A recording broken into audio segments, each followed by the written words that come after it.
민수기 28장 1절부터 31절, 제가 한 절, 여러분이 한 절 교독합니다. 여호와께서 모세에게 말씀하여 이르시되 이스라엘 자손에게 명령하여 그들에게 이르라. 내 헌물, 내 음식인 화제물, 내 향기로운 것은 너희가 그 정한 시기에 삼가 내게 바칠지니라. 또 그들에게 이르라. 너희가 여호와께 드릴 화제는 이러하니 1년 되고 흠없는 순양을 매일 2마리씩 상번제로 드리되 어린 양 한 마리는 아침에 드리고 어린 양 한 마리는 해질 때에 드릴 것이요. 또 고운 가루 10분의 1 에바에 빻아낸 기름 4분의 1 흰을 섞어서 소제로 드릴 것이니 이는 시내 산에서 정한 상번제로서 여호와께 드리는 향기로운 화제며 또 그 전제는 어린 양 한 마리에 4분의 1 흰을 드리되 거룩한 곳에서 여호와께 독주의 전제를 부어 드릴 것이며 해질 때에는 두 번째 어린 양을 드리되 아침에 드린 소제와 전제와 같이 여호와께 향기로운 화제로 드릴 것이니라.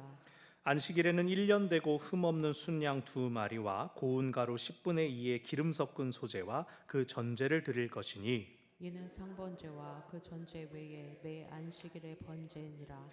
초하루에는 수송아지 2마리와 순양 1마리와 1년 되고 흠없는 순양 7마리로 여호와께 번제를 드리되 매 수수가지에는 고운 가루 10분의 3에 기름 섞은 소제와 순양 한 마리에는 고운 가루 10분의 2에 기름 섞은 소제와 매 어린 양에는 고운 가루 10분의 1의 기름 섞은 소제를 향기로운 번제로 여호와께 화제를 드릴 것이며 그 전제는 수송아지 한 마리에 포도주 반 흰이요 순양 한 마리에 3분의 1 흰이요 어린 양 한 마리에 4분의 1 흰이니 이는 1년 중 매월 초하루의 번제며 또 상번제와 그 전제 외에 순염소 1마리를 속죄제로 여호와께 드릴 것이니라.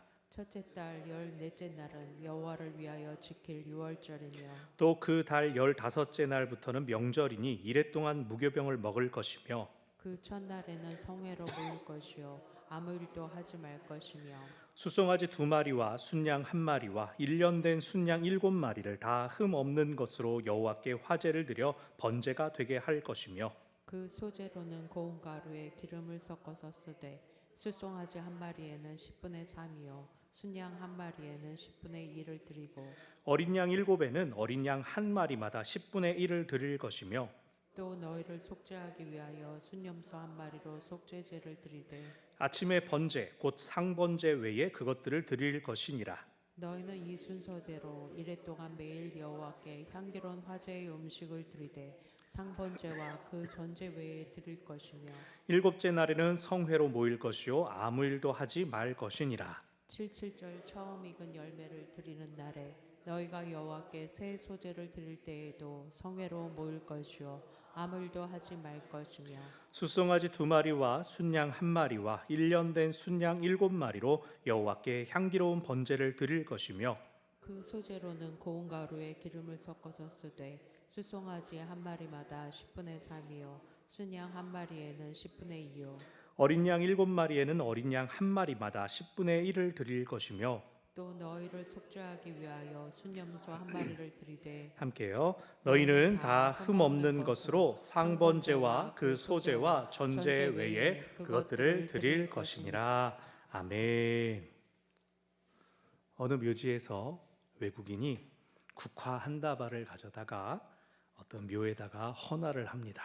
가까운 사람인지 꽃을 놓고 바이바이. 그러고 나오다 보니까 어떤 한국인 가족이 와서 음식을 차리고 성묘를 하는 겁니다. 그래서 헤이 여러분, 당신들이 이렇게 차려놓은 음식, 당신 부모님이 와서 이거 먹습니까? 돌아가신 분이 와서 먹습니까? 죽은 사람 묘 앞에 음식을 차리는 이걸 이해를 못하니까 그렇게 물어봤대요. 그랬더니 한국 사람이 대답하기를 당신 친구가 와서 꽃향기 맡을 때 우리 부모님은 밥 먹을 거예요. 그렇게 대답했다는 오래된 유머. 진짜 오는 게 아니죠. 여러분 너무 놀라셨습니까? 너무 재미가 없어서 죄송합니다. 여러분 사람들이 가지고 있는 이 문화들은 어떤 거는 서로 이렇게 이해되거나 합쳐지기가 어렵습니다. 그럼에도 불구하고 사람들은 자기가 가진 이해를 가지고 좀 다른 사람들 막 바꾸려 들고 가르치려고 하죠. 하지만 그렇다 하더라도 하나님께 드리는 제사에 대해서 자기가 막 가르치고 바꾸고 그러면 안 될 것입니다. 이미 율법을 통해서 출애굽기, 레위기, 제사법이 다 나오고 있지만 하나님은 약속의 땅으로 들어가기 전에 다시 이런 것들을 확인해 주기를 원하셨습니다. 절대로 하나님께 드리는 제사는 이방 우상을 제사하는 것과 혼합되거나 혹은 너희의 편의대로 변경시키지 말라라는 것이 오늘과 다음 주에 29장의 내용입니다. 그래서 28장, 29장은 제사를 다루고 있습니다. 8개 정도의 절기들이 달력을 따라, 날짜를 따라 설명되면서 그때마다 제물을 어떻게 드려라, 어떤 제물 드려라 라고 하는 걸 보여주는데, 28장에는 날마다 드리는 번제, 그리고 매주 돌아오는 안식일, 매 월의 첫날 초하루, 그리고 유월절과 칠칠절이 나옵니다. 그러니까 순서가 지금 맨날 7일마다 월마다 연 1회 나오는 절기 순서입니다. 말씀을 보면 1절부터 8절까지 매일 드리는 번제, 항상 드리는 번제, 그래서 상번제라고 합니다. 매일 아침과 저녁에 드립니다. 하루를 열고 하루를 닫는 상번제. 2절을 보니까 하나님께서 그들에게 이르라 내 헌물, 내 음식인 화제물이라고 표현을 하십니다. 영이신 하나님께서 잘 차린 거 보고 스멜 그러면서 이렇게 막 뒷다리 막 뜯어 드실까요? 그런 건 아니죠. 그런데 하나님이 음식이라고 표현을 하신 이유는 음식이라고 써야 사람들이 이해하기 쉽기 때문입니다. 사람들 눈높이에 맞춰 주신 겁니다. 여러분 식당 가면은 앞에 이제 진열장에다가 플라스틱인지 뭔지 막 요리 똑같이 만들어 놓은 거 있지 않습니까? 막 라면 국물 젓가락으로 둥둥 떠 있고 막 튀김 같은 거. 근데 제가 어렸을 때는 와 진짜랑 막 헷갈리고 막 어떻게 진짜 음식을 여기 이렇게 차렸지? 옛날엔 그렇게 생각했는데 요즘 보면 그냥 가짜 티가 팍팍 나요. 이게 제가 어렸을 때 잘 못 알아본 건지 아니면 시간이 지나면서 좀 질이 떨어진 건지 모르겠어요. 어떤 거 보면은 뭐 이렇게 만들어서 꺼내 놓으려면 뭐하러 만들어놨냐 막 식욕이 오히려 떨어지면서 이건 안 먹어야지 그럴 때가 있어요.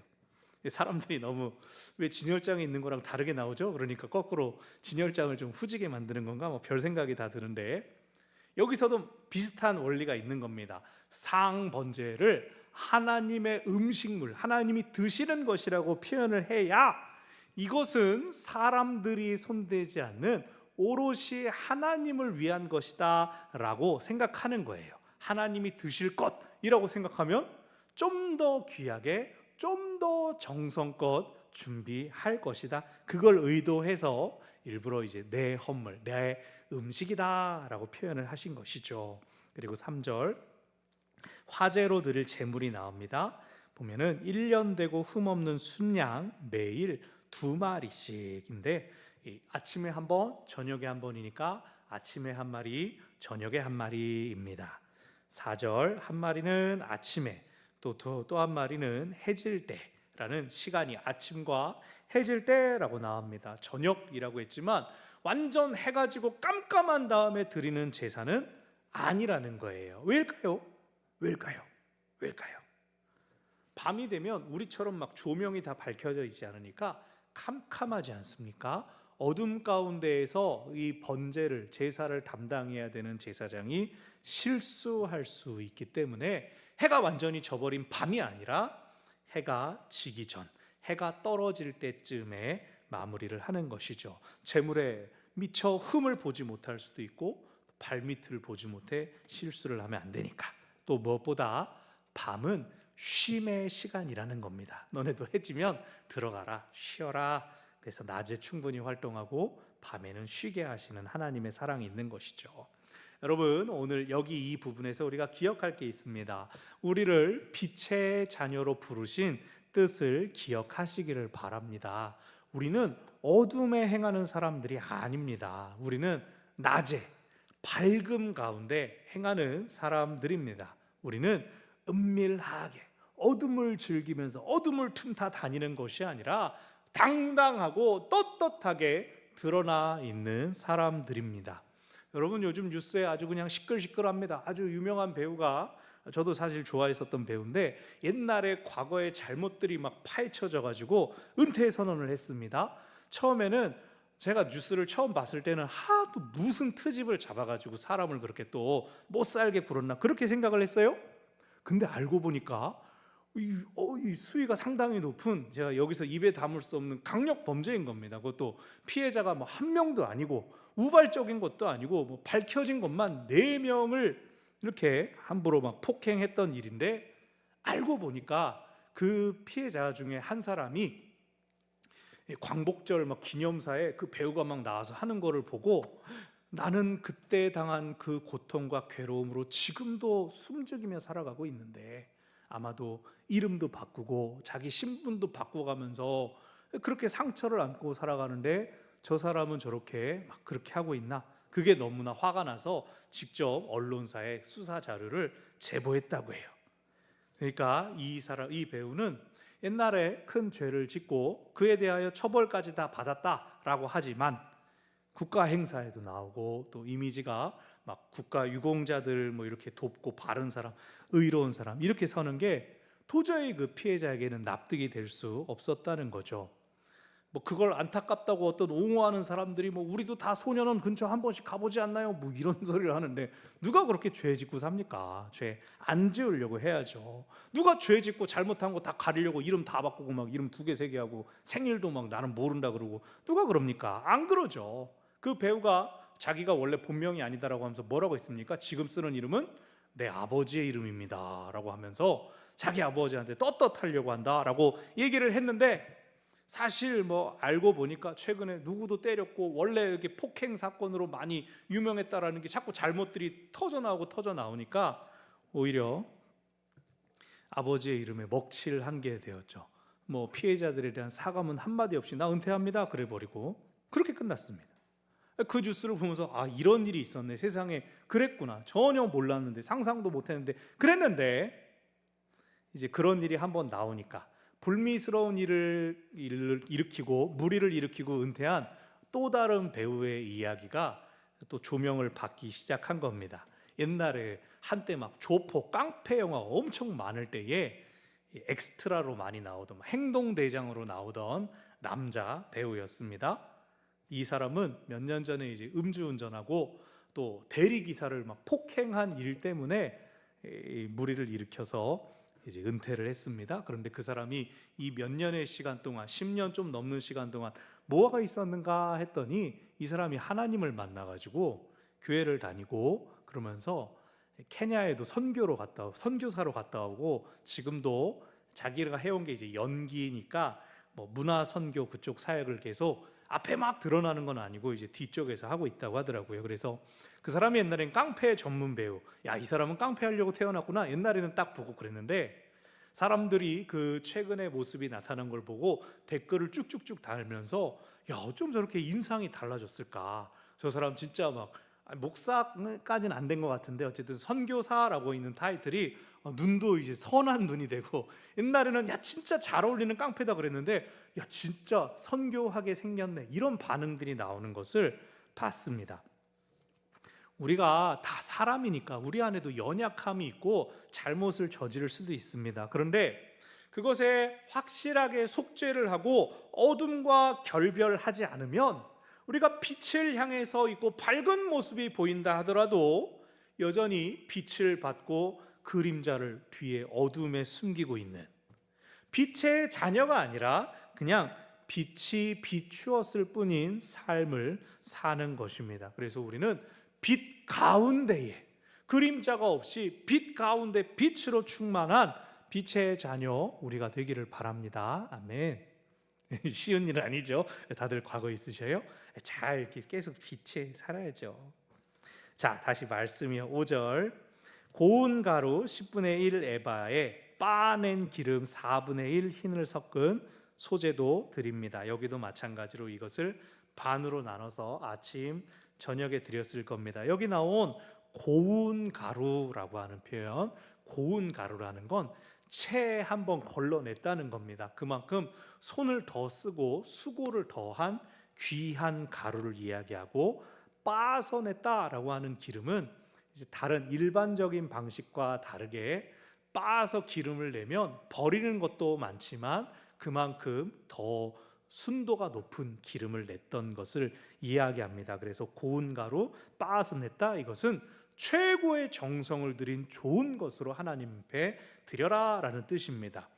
요즘은 지폐가 막 돈 계속 찍어내니까 신권 굉장히 흔하지만 옛날에는 헌금 돈에다가 이제 다림질 해가지고 빳빳하게 만들고 성경책에 곱게 껴서 그러지 않았습니까? 저도 성경책에 항상 껴가지고 1,000원짜리 다녔던 기억이 나는데, 그리고 7절 전제로는 이제 독주를 부어드려라라고 합니다. 분량이 한 마리에 4분의 1 흰이라고 하는데, 보통은 포도주라고만 해도 되는데 여기서 굳이 독주의 전제라고 쓴 것은 무슨 뜻입니까? 이것도 향이 짙고 강한 것, 즉 오래 숙성시켜서 발효를 더 많이 시킨, 그래서 이것도 고운 가루와 빻아낸 기름처럼 좋은 것, 최고의 것을 드려라 라고 하는 의미로 볼 수 있습니다. 그렇게 해서 상번제에 이런 제물 드려라 라고 하는 제물에 대한 언급이 나왔고, 9절과 10절은 이제 안식일에 대한 언급입니다. 이 오늘 본문은 날짜와 또 안식일에 뭐 하지 말아라 이런 게 아니라 제물 이야기만 계속 반복됩니다. 9절 10절 안식일에도 제물이 나오는데 평일에 드리는 상번제에 정확히 2배입니다. 순양도 2마리고 가루 10분의 2는 한 번에 10분의 2를 드리라는 겁니다. 안식일에도 또 상번제도 똑같이 드리니까 또 제사가 제물이 2배가 되는 것이죠. 안식일은 너희들 수고하지 말아라, 일하지 말아라고 했습니다. 그래서 노동은 하지 않지만 대신 뭐는 확실하게 해라, 뭐에 더 집중해라, 예배를 더 풍성하게 드려라, 하나님께 정성을 기울여라 라고 하시는 거예요. 11절부터 15절은 월삭이라고도 부르는 초하루의 절기입니다. 매월 첫 번째 날에는 이런 예물을 드려라. 11절에 숫송아지 2마리, 순양 1마리, 1년 되고 흠없는 순양 7마리. 그냥 순양이라고 하면 좀 자라난 순양이고 1년 된 순양은 이제 어린 순양이죠. 12절부터 13절까지는 그 짐승의 크기, 사이즈에 따라서 소재의 양도 다르게 나타나고, 14절에는 전제의 양도 짐승 따라 다르게 나타나고 있습니다. 15절 초하루에 번제 드리고 상번제의 제물도 드리고 순염소 1마리도 속죄제로 드려라 라고 하는 언급이 나옵니다. 속죄일은 다음 주에 29장에 1년에 한 번 지키는 대속죄일이 나오는데 여기에만 나오는 월삭의 속죄일에 대한 언급이 있습니다. 출애굽기에는 또 이 얘기는 안 나왔어요. 레위기도 그렇고. 여기 초하루와 함께 순염소 1마리를 속죄제로 드려라, 매월 속죄해라 라고 하는 뜻은 아마 매월마다 하나님 앞에 자신을 돌아보고 속죄 받아라 라는 뜻으로 보입니다. 우리가 매주마다 교회에서 다 같이 공동으로 회개 기도를 하지 않습니까? 그게 우리는 다 죄인이에요 이걸 막 강조하는 것이 아니라, 나는 몰라도 누군가는 사죄가 또 필요한 사람이 그 주간에 왔을 수 있기 때문에, 그래서 계속해서 우리의 공적인 순서에 회개의 시간이 있는 것이고, 여기서도 마찬가지로 매년 반복되는 것이 아니라 매달로 좀 더 가깝게 자신을 계속 하나님 앞에 돌아보라라는 뜻으로 월삭의 속죄의 제가 들어갔습니다. 16절부터 25절까지 길게 유월절이 나옵니다. 유월절은 원래는 가정 예식입니다. 집에서 양 불고기 먹고 쓴나물과 무교병 먹으면서 부모 세대가 자녀들에게 우리가 이 날 이 음식을 먹는 것은 이것은 무엇을 기념하는 것이다, 하나님께서 우리를 애굽에서 구원해 주신 날이다, 그 이야기를 하는 가정 절기입니다. 그래서 17절 18절에 이 명절이다, 뭐 해라, 무교병 먹어라, 뭐 이런 이야기 따로 언급이 나오는 것입니다. 16절 날짜, 이제 달력이 나오기 시작합니다. 이스라엘의 달력 중에 첫 번째 달 14째 날은 유월절이고, 17절 그 다음 날 15째 날부터 일주일 동안은 무교병을 먹는다고 하여서 무교절입니다. 그래서 이 음식들을 어떻게 먹어라 라고 하고, 18절 첫날에는 성회로 모이고 아무 일도 하지 말아라. 모처럼 안식일처럼 그렇게 지켜라라고 하는 겁니다. 아무것도 하지 마라, 노동하지 말라라는 건 무슨 뜻입니까? 사람의 일을 내려놓고 하나님께 집중해라 라고 하는 뜻입니다. 대신 성막에서 제사를 드리는데 제물의 양은 초하루와 똑같습니다. 11절과 19절에서 말하는 제물의 양이 똑같습니다. 그래서 1년에 한 번 오는 절기지만 다들 가정에 머물면서 성막에서만 초하루처럼 제물을 올려드리면 되는 것이고, 남자들은 이제 여호와 앞에 얼굴을 보여라 라고 하는 레위기의 언급들, 출애굽기의 언급들이 있지만 제물을 들고 모이는 것은 또 아니었구나 라고 알 수가 있습니다. 초하루와의 차이는 24절을 보면은 이 순서대로 1회 동안 매일 여호와께 화제를 드려라. 그래서 7일 동안 매일마다 유월절 제사를 드려라. 양이 7배가 되는 것이죠. 하지만 이 유월절이 무슨 날입니까? 이스라엘 민족이 구원받아서 민족이 출발한 민족의 생일입니다. 그렇게 생각하면 이 양을 많다고만 하기는 그렇죠. 가끔 이제 교회에서 막 헌금 봉사 막 제가 이렇게 얘기를 하면은 부담을 느끼시는 분들이 계셔요. 잘 하시는 분들조차도 부담이 느껴진다고 아는 사람들을 걱정을 해주고 계셔요. 그런데 하나님께서 우리를 구원해 주셨다는 것을 분명히 믿는다면 당연히 하나님의 청구서에 지불을 해야 하는 것이죠. 다행히 하나님은 이것이 너희의 목숨값이다라고 청구서를 우리한테 바로 내밀지 않습니다. 교회를 보고 교회를 오는 사람들을 보게 하십니다. 내가 받아야 될 너희들의 목숨값 저 사람들에게 갚아라. 내가 너희에게 예수를 줬지 너희도 다른 사람에게 너네를 주어라. 그래서 이미 잘 하시는 분들이 왜 헌금 봉사 얘기를 계속 듣나요? 다른 분들에게도 왜 헌금하는지 왜 봉사하는지 누가 물어보면 대답할 말을 갖고 계시라는 거예요. 자, 26절 이후로 77절이 나옵니다. 그러면서 26절에 77절을 처음 익은 열매를 드리는 날이라고 나와 있는데 요거를 잠깐 짚고 넘어가야 됩니다. 가장 여러 가지 곡식들과 과일들 중에 제일 먼저 익는 게 뭘까요?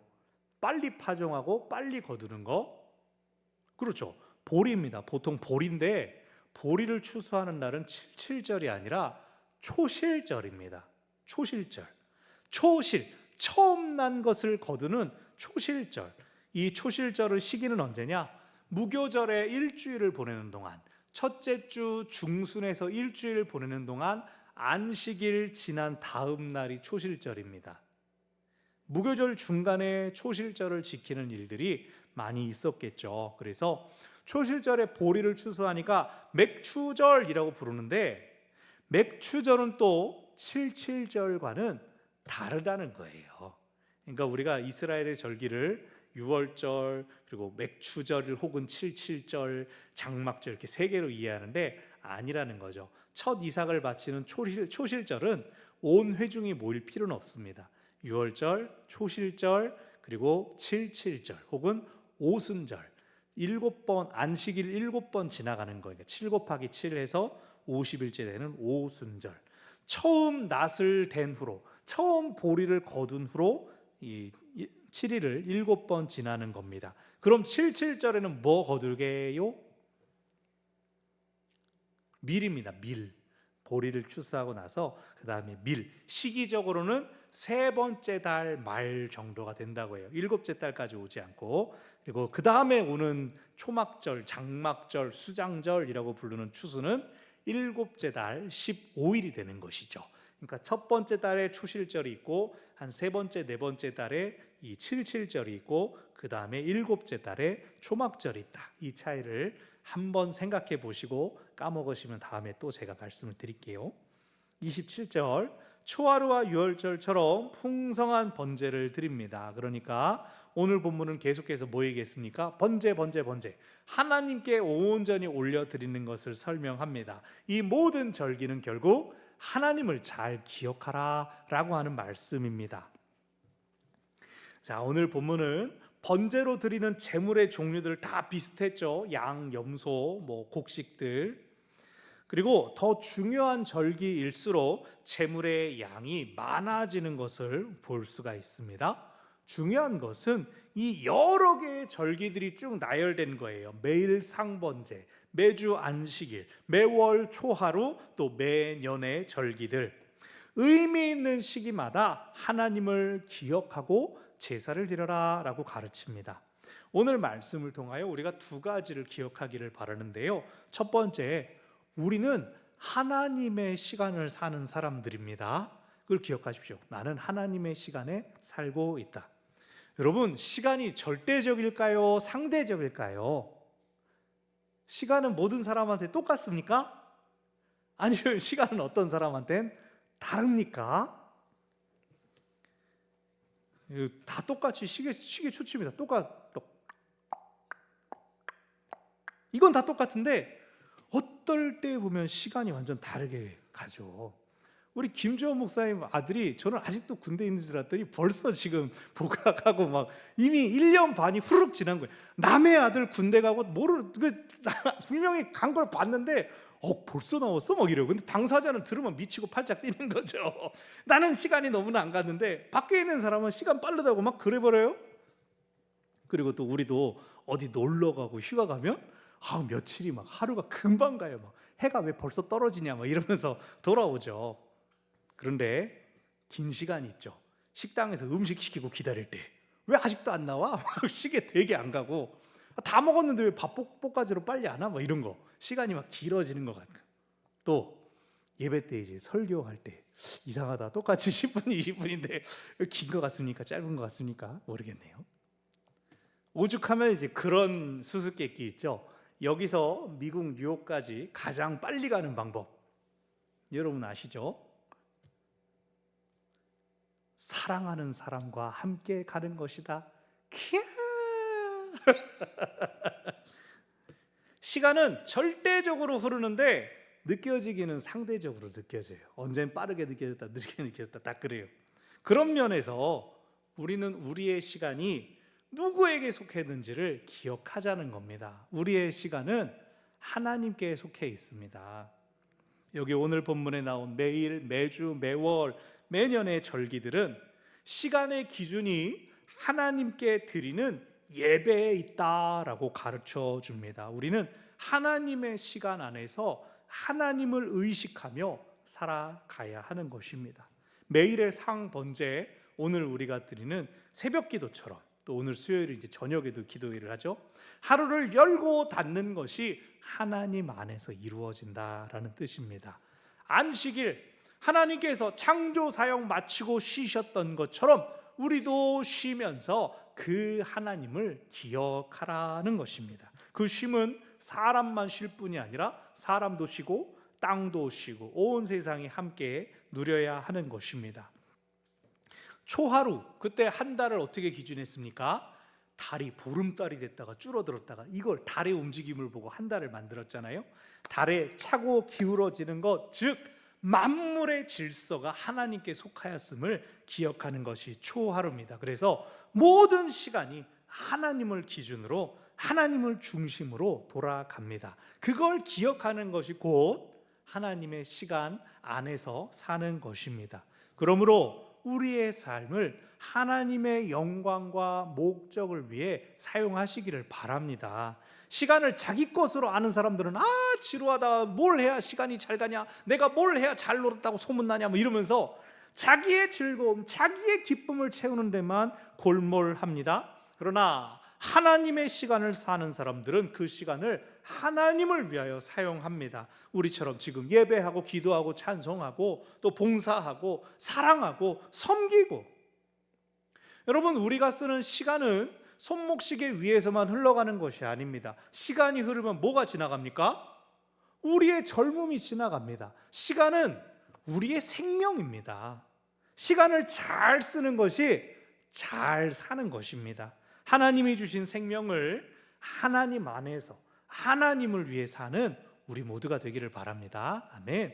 두 번째로 기억할 것, 하나님께 마땅히 드릴 것을 드리시기 바랍니다.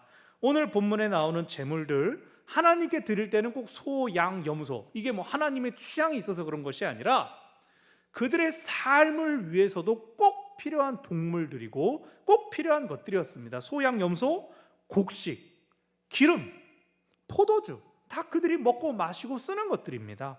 하나님은 우리의 삶과 상관없는 무엇을 구해와라, 그걸 꼭 가져와, 나 그것만 받을 거야, 하나님 그렇게 요구하지 않으십니다.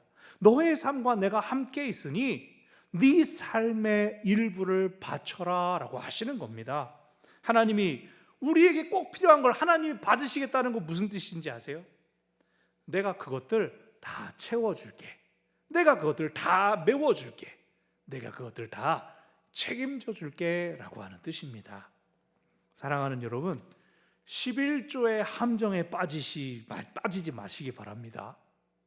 10분의 1을 드렸으니 10분의 9는 내 것이지, 아유 하나님 수고 많았습니다, 이거는 11조의 함정입니다. 모든 것이 주께로부터 왔으니 또한 모든 것이 하나님께 돌아가야 합니다. 하나님이 소유주시인데 우리한테 10분의 9는 너희가 사용하렴, 너희가 살아야지라고 사용권을 넘겨주신 것이죠. 근데 사람들은 보통 아이고 이거 내 손으로 움켜쥐고 내가 수고해서 내가 벌었으니 아이고 이거 내 거고 내 맘대로 하는데 11조를 하라고 하니까 자 여기는 하나님 거, 우린 이렇게 생각한다는 거예요. 11조를. 이에 대하여 예수님께서 비유로 말씀하셨습니다. 한 부자가 올해 농사가 너무 잘 돼가지고 막 창고가 차고 넘치네, 이걸 다 어떡하지 고민하다가 창고를 크게 지으면 되겠다, 그 풍성한 곡식을 다 담을 창고를 크게 지은 다음에 아이고 내 영혼아 너는 참 좋겠다, 내가 이렇게 수고하니까 너는 부족함이 없겠다, 그냥 혼자 막 만족하는 걸 보고 하나님이 참나, 너 오늘 내가 오라 그러면 너 어떡할래, 그거 갖고 오냐 너? 하나님이 야 이 어리석은 부자야 라고 말씀하셨다는 거예요. 우리가 건강하게 일할 수 있는 것도 은혜이고 일한 것에 대한 정당한 대가를 받는 것도 은혜입니다. 우리가 돈 못 벌어도 몸이 건강하면 그것이 은혜인 것이고, 건강하지 않아도 기도하고 예배할 수 있으면 그게 은혜인 것입니다. 그래서 오늘 본문 보여주는 거, 헌금이든지 봉사든지 나의 일정한 삶을 교회와 예배와 공유하는 것이 중요하다는 것입니다. 양을 많이 드려라 적게, 이게 아니라 할 수 있는 것으로 꾸준히 하나님께 드리는 것, 그것이 핵심입니다.